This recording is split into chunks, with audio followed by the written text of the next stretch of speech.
do final da Idade Média. Então qual foi o final da Idade Média? A gente teve ali a formação de uma nova classe social, que é a burguesia. Essa burguesia ela foi cada vez mais se aproximando da nobreza, obviamente pela virtude econômica que esse grupo tinha, essa nova classe social tinha. A partir daí, você tem uma construção de algumas esferas econômicas a nível mundial, e aí o que a gente pode começar a trabalhar para falar do início do que viria a ser a Idade Moderna, informar sobre a Revolução de Avis, né? Então assim, a burguesia consegue ascender ao trono de Portugal e formar o primeiro Estado moderno do planeta. O que significa isso? Eu tenho um rei forte, eu tenho um início de absolutismo, né? Um rei absoluto, ele centralizando todo completamente o poder. E, obviamente, como era uma burguesia, né, Dom João, primeiro rei moderno de Portugal, mestre de Avis, ele começa a fazer um investimento quase que maciço em indústria naval e escola naval. E aí qual é o motivo pelo qual você tem essa ideia, né, dentro de uma idade que ainda não é a Idade Moderna, mas vai chegando nela? Obviamente que é para alimentar os laços econômicos que Portugal tinha, sobretudo com o sul da Itália, lá na Sicília, entre outros lugares do sul da Itália, para o comércio de trigo, né? Então Portugal é o pioneiro das grandes navegações, não buscando o périplo africano, mas sim ganhar o Mediterrâneo no que diz respeito ao comércio. Né? Ele ter ali a prioridade comercial do Mediterrâneo. Imagine vocês que andar por terra até a Itália deve ser algo bem complicado. Você seguir por terra até a Itália e é muito mais rápido você seguir por mar, não é? Menos arriscado, porque a gente está falando do Mediterrâneo, não do mar mais revolto, como é o caso do Oceano Atlântico, por exemplo. Correto? E aí Portugal se torna o pioneiro a se lançar ao mar. Então por que Portugal é o pioneiro a se lançar ao mar? Porque é próximo do mar? Não, porque Espanha também é, Itália também. Itália é uma península. E ela não é a pioneira. Espanha não é o pioneiro. Ele é o pioneiro porque teve subterfúgio suficiente para conseguir fazer isso. O primeiro dele é ter se transformado num Estado moderno rápido, dentro de um limiar de tempo razoável frente às outras. Se tornando o primeiro Estado moderno e tendo a burguesia dentro desse Estado moderno, você tem um investimento maciço em indústria naval e escola naval, e obviamente o conhecimento naval vai se engrandecendo, e dessa forma Portugal ascende e consegue dar o pontapé inicial para as grandes navegações. Mas as grandes navegações é só um ponto do início da Idade Moderna, correto? O outro ponto é a queda do Império bizantino, né? Bizâncio cai em 1453 com a queda do Império Romano do Oriente, e com o início das grandes navegações estamos chegando então na era moderna da história. Tudo bem até aí, pessoal? Conseguiram relembrar o que a gente falou na última aula? Beleza? Então vamos começar a aula com esse apanhado e chegando lá na frente. Então, lembrando o nosso segmento histórico, né, a nossa linha histórica, a gente começa na pré-história, vamos até a Idade Contemporânea, dias atuais, tudo bem? Estamos nesse momento entrando na Idade Moderna. Marco de início dela, queda do Império Bizantino, 1453, somando a isso as grandes navegações, ou seja, Portugal se jogando ao mar para tomar o oceano. Beleza, pessoal? Vamos seguindo. Então, o que a gente precisa entender do momento da Idade Moderna? Ela era o Antigo Regime, né? Ela foi o Antigo Regime. Antigo Regime que, se vocês lembrarem muito bem de algum momento do estudo sobre a Revolução Francesa, vocês vão lembrar que a Revolução Francesa, o proletariado queria derrubar aquela elite, né? E ao mesmo tempo acabar com o Antigo Regime. Então a gente está falando do início do Antigo Regime. E vamos falar do final do Antigo Regime lá na Idade contemporânea quando a gente falar da Revolução Francesa. Tudo bem? Então, o que a gente trabalha de conteúdo, de fatores primordiais, preponderantes no Antigo Regime? A gente está falando do absolutismo. Então eu tenho um rei absoluto, eu tenho um rei forte, trabalhando agora. Eu tenho o mercantilismo, política econômica do Antigo Regime, na qual o Estado tem a mão forte na economia e eu tenho a ideia de acúmulo primitivo de capital. E leia-se metalismo, ok? Acúmulo de metais preciosos, ouro, prata, outras coisas como marfim, tudo bem? Então acúmulo. Mercantilismo. E o terceiro seria o segmento da sociedade estamental, onde eu deixo a sociedade dividida em estamentos. Lembrando aí da pirâmide estamental, como vocês podem ver na tela, vocês vão estar olhando o triângulo, correto? O primeiro elo seria, o primeiro patamar seria o clero, o segundo a nobreza, o terceiro burguesia, artesãos, camponeses. E dentro dos camponeses estão inclusos os servos. Ok? Então a gente não desfaz a pirâmide social. Tudo bem, Skin? Tudo bem? Raquel, Tiffany, todo mundo que eu não estou enxergando, todo mundo entendendo aí. A gente não desfaz a pirâmide continua dividida em 3 estados. Primeiro, segundo e terceiro estado. O que eu queria salientar a vocês é que o primeiro e o segundo estado ocupam 3% da sociedade. Prestem atenção. Quando eu falo de primeiro e segundo estado, somados dão 3% da população. Todo o restante, que é o terceiro estado, 97%. 97%. Isso não vai dar certo, a gente vai ver lá na frente. Tá ok, pessoal? Vamos lá. Só, não chega no nível em que o modo burguês está no mesmo patamar de artesãos e camponeses? Os burgueses mais baixos eu posso olhar com essa ideia de que a burguesia menos favorecida, ela está no mesmo limiar de artesãos ali. De camponeses não, mas de artesãos sim. Mas a gente tem a alta burguesia, né? Alta burguesia, baixa burguesia, média burguesia. Então você tem a divisão da burguesia. Então quanto mais alta a burguesia está, mais próximo de comprar títulos de nobreza ela está, mais perto da nobreza de toga ela está. Ok? Quanto mais baixa essa burguesia, mais longe da nobreza ela está. E essa média para baixa burguesia que vai acabar se juntando com os sans-culottes, proletariado francês, que vai acabar acontecendo na Revolução Francesa em 1789. Tá bom? Ok? Então vamos aí. Acabei de falar, olhando na tela. Então o primeiro estado ele vai estar se dividindo em alto clero e baixo clero. Correto?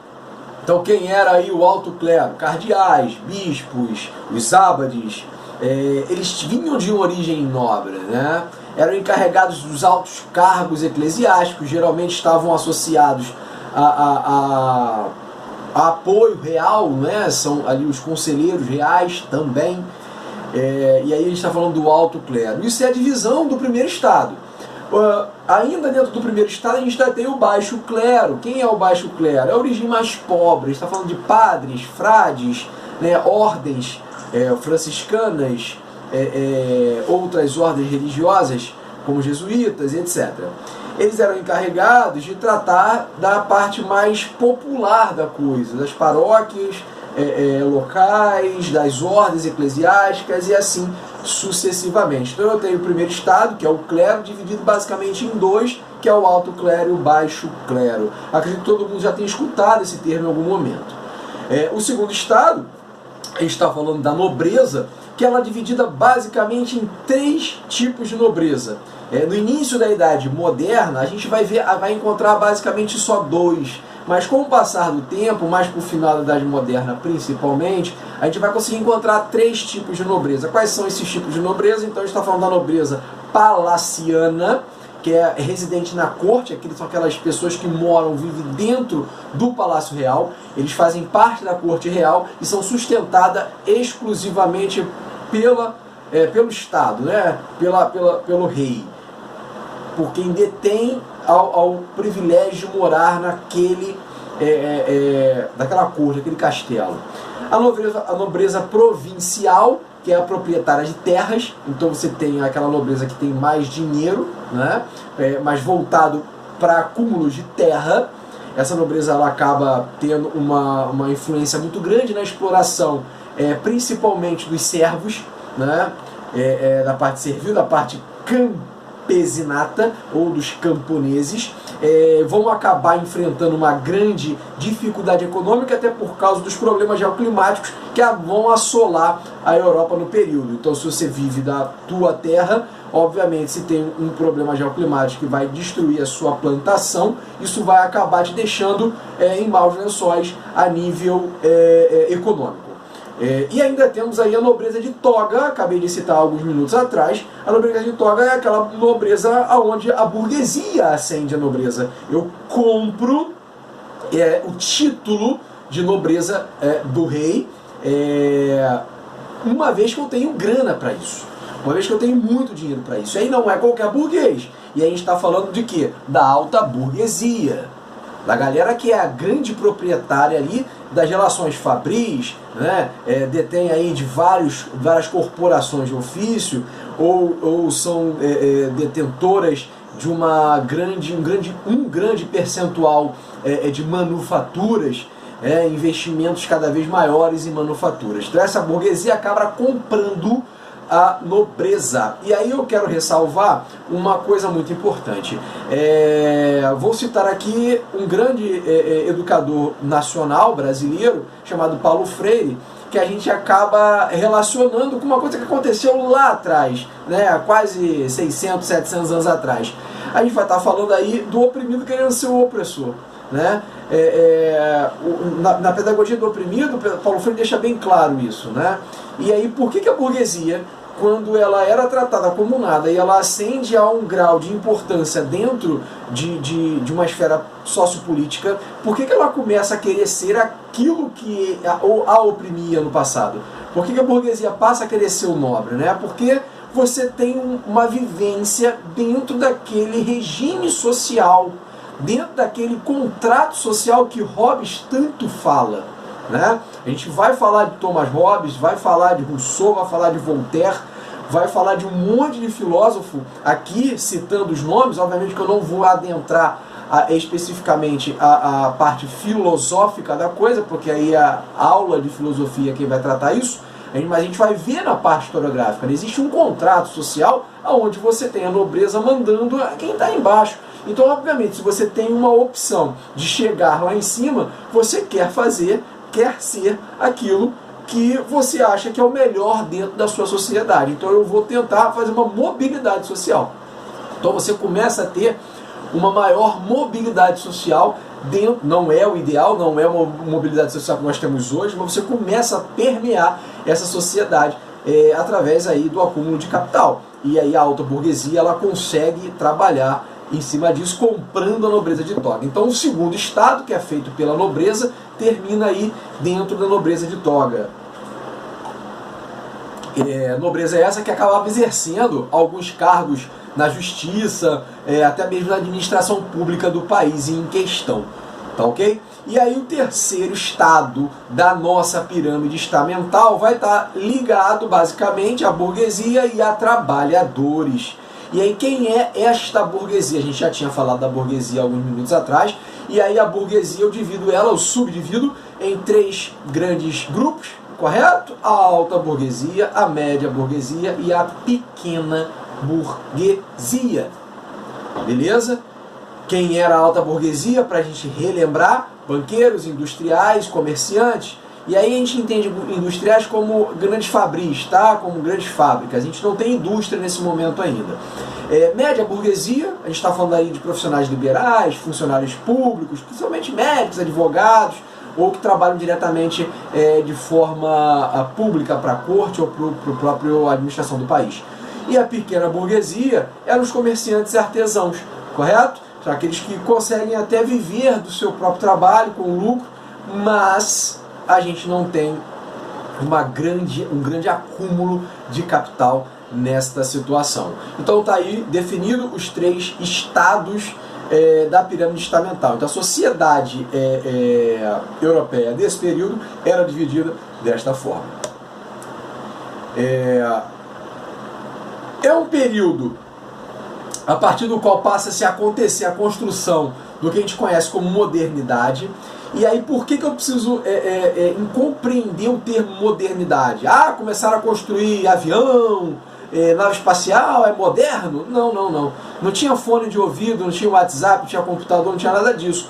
Mas para o tipo de sociedade que se vivia, para o tipo de contrato social que se tinha, para o tipo de política que se exercia, a gente está falando de uma modernização desse aspecto socioeconômico e político do momento. Então a gente está falando aí de um período de novos valores sendo inclusos numa sociedade que, eu preciso lembrar, ela vem de uma sociedade mesclada de bárbaros. Então não esqueçam disso, é uma sociedade que evoluiu através de uma mesclagem cultural onde eu tinha uma cultura bárbara, também uma cultura greco-romana, mas sobretudo uma cultura bárbara, e chega em um dado momento que a modernidade precisa alçar dentro dessa sociedade. Como é que ela se levanta nessa sociedade? Basicamente, em 4 aspectos a se falar. A gente tem no aspecto cultural o renascimento cultural, a gente vai tratar dele.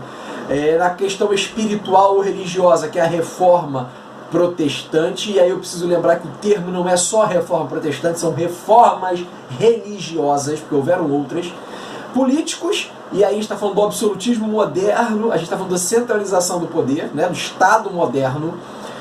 Estado nacional moderno, olha o termo como é que começa a alterar, não é mais um país, não é mais uma região, é um Estado nacional moderno, é uma coisa maior, é um país, né? E de cunhos econômicos, como o próprio mercantilismo, que eu vou repetir o que significa em conceito: política econômica do antigo regime, a qual o Estado tem a mão forte na economia e tinha esse objetivo do acúmulo primitivo do capital através do metalismo. Tá ok? Então, é um período que o comércio se expande, que a gente começa a ganhar, digo sociedade como um todo, notoriedade a nível mundial. Por quê? Porque como a gente tem grandes navegações, você começa a ter um entrelace cultural. Você começa a ter muito mais contato com outras nações, outras civilizações de forma muito mais rápida e instantânea. É talvez o grande chute, o grande pontapé, mas eu vou deixar esse conceito para a geografia, mas o grande chute, o grande pontapé para a nossa primeira grande globalização mundial. Tudo bem? A primeira grande globalização. Até porque globalização mundial acaba sendo um pleonasmo. Tudo bem, pessoal? Porque você tem essas grandes navegações trabalhando a unificação, né, o contato, melhor dizendo, de todas essas nações que estão espalhadas pelo mundo. Ok? É um período que a Europa ela se expande muito a nível comercial por todo o planeta, mas eu volto a salientar, principalmente no entorno do Mediterrâneo. Ok? Constantinopla, quando é tomada pelos turco-otomanos, você tem ali uma estrutura que ainda continua sendo pago pedágio. Então acaba levando a ideia dos portugueses fazerem uma outra rota. E essa rota não se sabia como era. Você ia tentando passar por aquele pedaço de terra que era a África, e até você conseguir sair do grande dragão branco, né, que é conhecido aí o deserto do Saara, e chegar num ponto onde você conseguisse atravessar, você acabou fazendo o périplo africano. Você acabou descobrindo uma nova rota que te levou para um outro lado, que até mesmo chegando aí no Oceano Índico e nas Índias, sem saber que aquilo existia, você criou uma nova rota e aí acabou com um grande problema oriundo ali de Constantinopla, tá ok? Então você tem ali, sim, uma grande revolução comercial no mundo, principalmente na área do Mediterrâneo, tendo como seu grande alavancador aí Portugal, através das rotas marítimas, de construções de novas rotas marítimas, que acabou nos dando ao périplo africano e a chegada nas Índias por uma forma muito mais simples. Ou não tão simples, mas de uma forma menos problemática, politicamente falando, vamos dizer assim. Então, um entendimento de vários autores sobre modernidade, né? Então a ideia de que a modernidade ela acaba sendo uma transição né, um momento de transição ali, para você sair do feudal e entrar no mundo capitalista, no mundo moderno. Obviamente a gente tem alguns autores como Falcon, que traz aí um livro muito importante e conhecido chamado Mercantilismo e Transição. Eu, se não me engano, tenho até ele aqui na minha estante.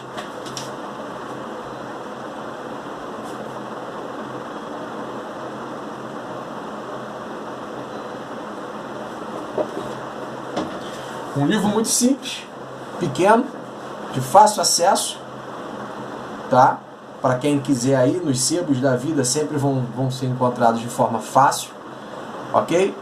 De Falcon, né? Francisco Falcon, ex-professor da UF, e vem trazendo aí essa ideia de transição do feudal para a área contemporânea, né? Para o campo capitalismo propriamente dito.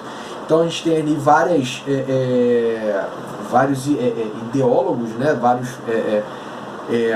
autores trabalhando essa questão da modernidade. A modernidade ela foi importante porque trouxe uma mudança de aspecto sociocultural, econômico e religioso muito significativo para toda a Europa, ok?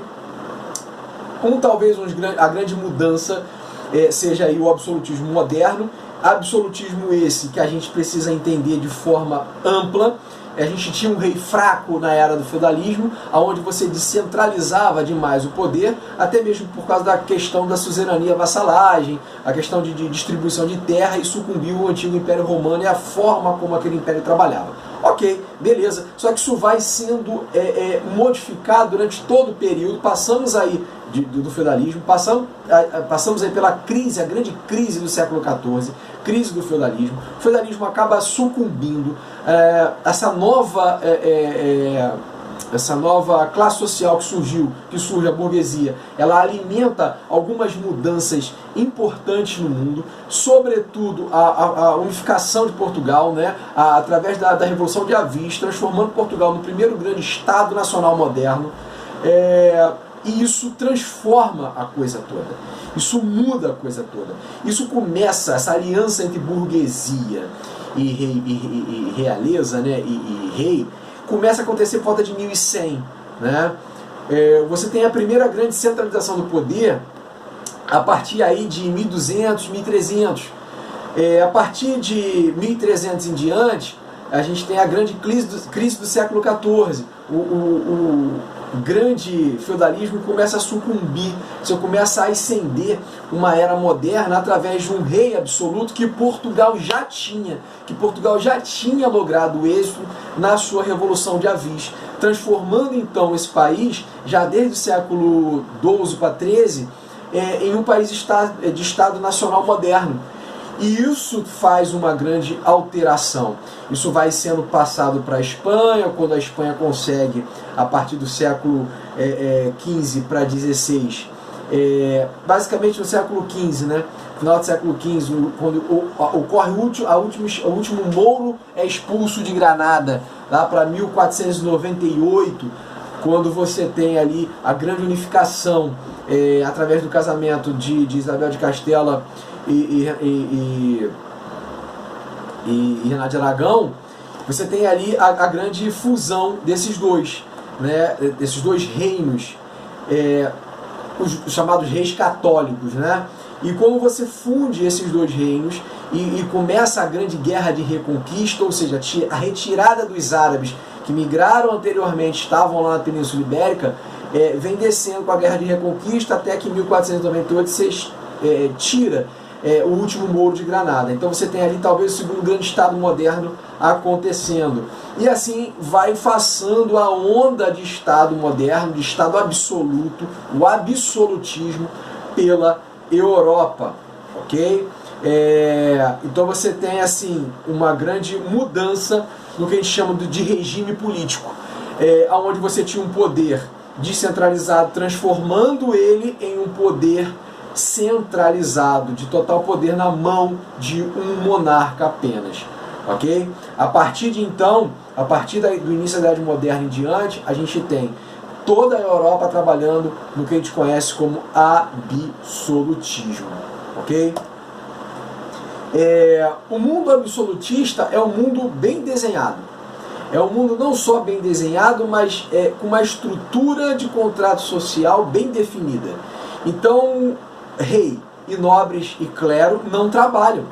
Eles não exercem trabalho manual. Também não pagam impostos. Então vejam vocês que para pagar imposto, você tem que ser do terceiro estado. Então o terceiro estado, que é o maior estado, ele paga impostos. Todo o restante não paga impostos. Então burguesia, clero, não pagavam impostos. E como é que se bancavam? O terceiro estado bancava o segundo e o primeiro. Era um escalonamento. Correto? Então burguesia e camponeses pagavam impostos para manter rei, clero e nobreza. Beleza? Você tem os artesãos dentro dessa burguesia pagando imposto, os camponeses que estão diretamente submissos à terra pagando impostos, esses impostos feudais ou estruturais agora da Idade Moderna, sustentando toda a cúpula do primeiro e segundo estado, fazendo com que o estado viva apenas de renda. Então que renda é essa? De todos os impostos pagos pela sociedade. Então a gente está falando aí de uma estrutura onde todos os súditos obedecem ao seu soberano, soberano igual a rei, rei absoluto. Impostos, leis, moedas e exércitos nacionais começam a existir de forma ampla e irrestrita em toda a Europa. Então eu tenho impostos acontecendo em larga escala em toda a esfera social. As leis começam a ser muito melhor estruturadas. Eu tenho as moedas que retomam a sua circulação para levantar a economia e reestruturar o mercantilismo. Estruturar o mercantilismo. E os exércitos nacionais, que agora que você está forte, com bem definida a sua fronteira, as suas linhas fronteiriças, você precisa defender toda aquela ascensão que você está se lançando. A gente também tem um momento onde você começa a pensar em alguns países, algumas regiões, em nações que irão ampliar o seu território. E a centralização do poder, que não pode ser deixada de falar o tempo inteiro, uma vez que esse rei agora é um rei forte, tem todo o poder em suas mãos. Ok? Então a gente está nesse linear, né? Numa estrutura onde o rei é completamente forte, detém total poder, e daí começam a surgir ideias como o despotismo, né? O que são isso? São reis déspotas, são reis tiranos. Nem todos os reis são tiranos, mas nós tivemos muita tirania nesse momento de absolutismo. O mercantilismo... Oi, fala, Skin. Os reis, antes de acontecer essa questão, eles eram o que, nobres? Os reis sempre foram nobres. O rei sempre foi nobre. O rei trabalha dentro da nobreza. A diferença é que o poder não era só na mão dele. A diferença é que ele distribuía o poder exatamente para todos os senhores feudais que eram seus vassalos e o próprio clero. As decisões não eram tomadas unicamente pelo rei e aí passam a ser. Isso. Decisões que não eram tomadas exclusivamente pelo rei passam agora toda e qualquer decisão a cunho nacional ser tomada única e exclusivamente pelo rei. Ok? Rei com poder total e irrestrito. Ok? E quando nasceu essa ideia de rei? Eu lembro que tinha os imperadores do Império Romano, né? Assim que acaba a questão do Império Romano, que ele cai, esse sentimento de rei ou outra existiu? Então, Skin, existe o seguinte, você sempre teve lideranças desde que a sociedade se transformou sedentária e começou a se complexar no mundo sociopolítico, correto? Você não tinha talvez o nome rei, mas você tinha um líder que tomava conta daquilo tudo. Esse nome de imperador e de rei começaram a surgir a partir então das construções como Grécia, a Grécia Antiga, os persas, sociedades como hebreus, os povos da Mesopotâmia, e aí você começa a ter os nomes dados como império, imperador e rei para o reinado, né, por reino ao qual você vive. e daí em diante você acaba levando a história adentro, né, no passar do tempo, para outras civilizações, outras nações. Mas de fato o rei ele se torna essa representatividade de rei, tomando conta de um trono, com um castelo, aquela coisa toda, a partir das invasões bárbaras em diante. Até então era uma coisa mais para império, para imperador, daquela visão romana. Com essa visão, como a gente entende os reis hoje, é a partir das migrações germânicas. Tá? E aí foi só evoluindo até ele se tornar o único e exclusivo detentor do poder, e não mais um poder descentralizado. Ok? Bom, o mercantilismo é algo extremamente importante para a gente relatar, porque ele é a política econômica do antigo regime, assim pelo qual a gente começa o capitalismo, né? O famoso capitalismo comercial. Então o mercantilismo ele proporcionou aí uma grande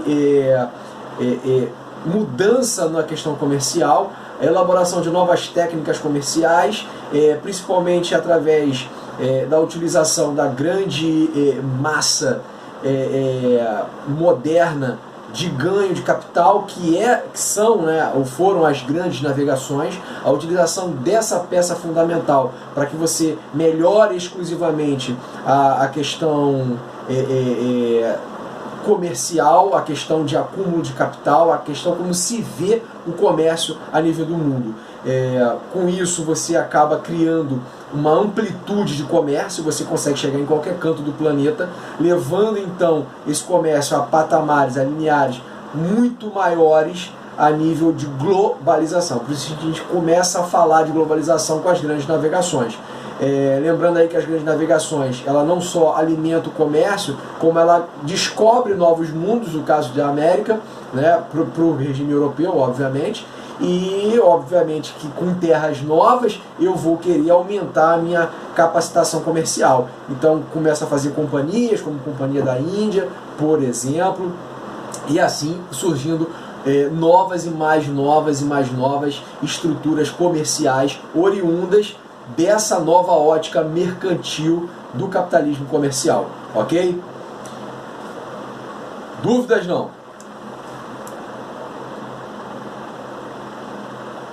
Então está falando aí de um sistema, né, o mercantilismo, de intervenção do Estado na economia, como já tinha falado em conceito, a fim de promover aí a prosperidade nacional e aumentar o poder político dos reis. Quanto mais dinheiro eu tenho, mais forte eu fico como rei.